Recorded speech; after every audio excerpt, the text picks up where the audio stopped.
안녕하세요.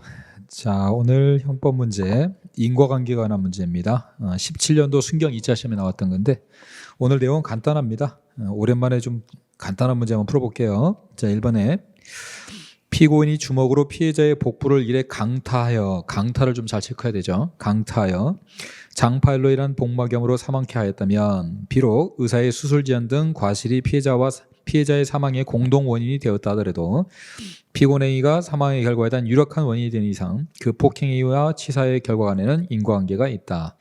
일단 우리 대법원은 인과관계를 논할 때 상당 인과관계설을 취하고 있죠. 그래서 상당하다 그러면 인과관계를 인정합니다. 대법원이 말하는 상당하다는 개념은요, 가능성보다 좀 높은 겁니다. 확실하지는 않지만 높은 가능성 이런 뜻이에요. 높은 가능성이라는 뜻은 다시 말하면 흔히들 있는 일이라는 겁니다. 충분히 예상할 수 있는 일이라는 뜻이에요. 충분히 예상할 수 있고 흔히 있는 일이라면 우리 대법원은 인과관계를 인정하고 있다라고 생각하시면 되고, 그래서 우리 인과관계 문제가 나오면 이게 통상적으로 흔히 있는 일인지 아니면 좀 특이한 일인지 이걸 검토를 하시면 돼요. 근데 1번에 표현 자체가 복부를 이래 강타해라고 표현했죠. 그냥 밀었다 정도가 아니라 강하게 때렸으면 장파열이 일어날 수 있는 것이고요. 그러면 충분히 죽을 수 있죠. 물론 의사의 수술 지연도 충분히 일어날 수 있는 일이란 말이에요. 그래서 모든 것이 통상적으로 예견할 수 있는 일이고 흔히 있을 수 있는 일이기 때문에 우리 대법원은 인과관계를 인정했다라는 거. 특히 우리 대법원은 인과관계를 논할 때 사망의 유일한 원인이 될 것을 요구하지 않습니다. 다른 원인이 같이 들어왔다고 하더라도 그게 통상적으로 예견할 수 있는 일이라면 다 인과관계를 인정을 해버립니다. 그거 좀 주의를 좀 해두시고, 2번에 초지조성공사를 도급받은 수급인이 불경운 작업, 산불 작업이죠. 이거를 하도급을 준 이후에 계속하여 그 작업을 감독하지 아니한 잘못이 있더라.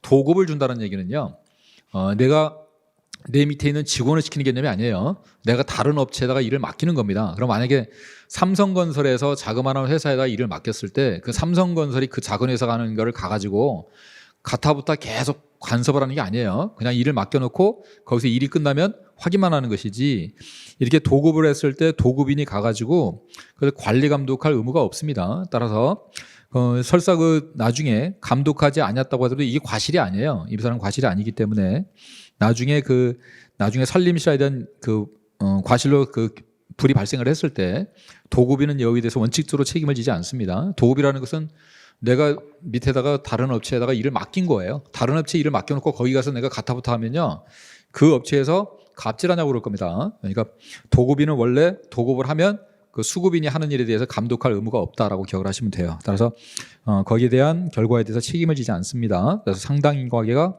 없어요. 이런 과실 없습니다. 과실이라고 할 수 있다. X. 3번 어떤 행위라도 죄의 요소되는 위험 발생에 연결되지 아니한, 연결됐다라는 얘기는 인과관계가 있지 않느라는 뜻입니다. 그 위험 발생에 인과관계가 있지 않다면 그 결과로 인해서 벌어지지 아니한다. 우리 헌법 조문이죠. 자, 4번 피고인들이 공동하여 피해자를 폭행해서 당구장 3층에 있는 화장실에 숨어있던 피해자를 다시 폭행하려고 피고인 갑은 화장실을 지키고 피고인들은 당구 치는 기구로 문을 내렸죠. 부수고 있답니다. 자, 내가 지금 범죄를 당하고 있는 입장이죠. 범죄를 당하고 있는 사람이 무슨 짓을 하느냐. 사실상 범죄를 당하는 사람들은 굉장히 흥분해 있는 상태이기 때문에 우리가 무슨 짓을 할지를 모르죠. 그 사람들이 우리가 정상인 상태에서 평상시에는 하지 않을 짓도 할 수 있습니다. 이 얘기는 무슨 얘기냐면 범죄 위협을 받고 있는 사람은 무슨 짓이든지 할 수 있다.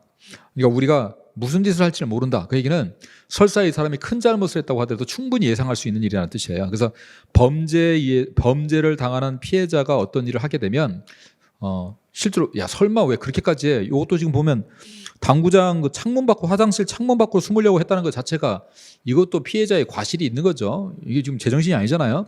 그러나 지금 범죄를 당하고 있는 입장이기 때문에 이것도 충분히 할 수 있다는 겁니다. 그래서 범죄를 당하는 사람의 입장에서는 무슨 짓을 못하겠느냐 이 말이에요. 피해자 입장에서는. 그래서 무슨 짓을 해도 다 이런 것도 충분히 예상할 수 있다고 봐버려요. 우리 대법원이죠. 그래서 이 사람이 정상적인 사람이 아니라 지금 범죄를 당하고 있고 위협을 느끼고 있기 때문에 창문 밖으로 숨으려다가 실족하는 것도 충분히 생각할 수 있다라는 겁니다.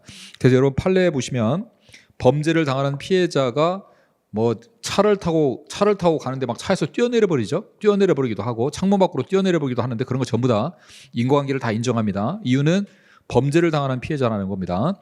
범죄를 당하는 피해자는 정상적인 판단을 할 수가 없습니다. 굉장히 당황하고 흥분하고 위협을 받고 있기 때문에 뭐 진짜 자살에 가까운 행동을 해도 충분히 예상할 수 있다고 보고 그걸 인과관계를 인정하고 있다는 거, 그걸 잘 기억을 해두십시오.